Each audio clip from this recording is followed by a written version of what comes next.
Also at the State House today, lawmakers began looking at a proposal to change the state's school attendance policy. Current law requires Iowa schools to take action if students are chronically absent, but some state lawmakers say it's too restrictive. KCCI Chief Political Reporter Amanda Rookers at the State House with what this new bill would change. Iowa's school attendance policy took effect last July. Since then, some state lawmakers say they've been getting a lot of phone calls from superintendents and parents asking for changes to that law. Senate Study Bill 1077 would provide some of those changes, giving schools more flexibility and giving school districts more guidance on what they need to do to be in compliance. Here's how Iowa's current law works. If a student misses 10% of a school grading period, that would be like missing 5 days in a quarter, the district has to notify the county attorney and mail a notice to parents.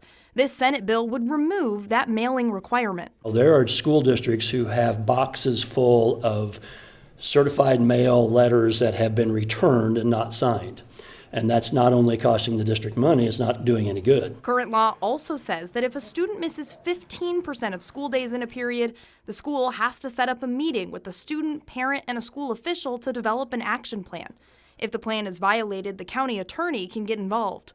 Margaret Buckton with the Urban Education Network says that's not always necessary. We have scarce resources in schools, and we shouldn't be coming up with intervention plans for students who are succeeding academically. The Senate bill would give schools more flexibility, only requiring districts to take action if absences are negatively affecting a student's academic performance. Maybe they're a member of a team that is in a national spelling bee competition and they miss some school, but if they're doing great, we should be using those scarce resources for the students who really are impacted by the attendance chronic absenteeism. The bill would also clarify that any absences for military applicants, military service, funerals, or weddings are excused absences.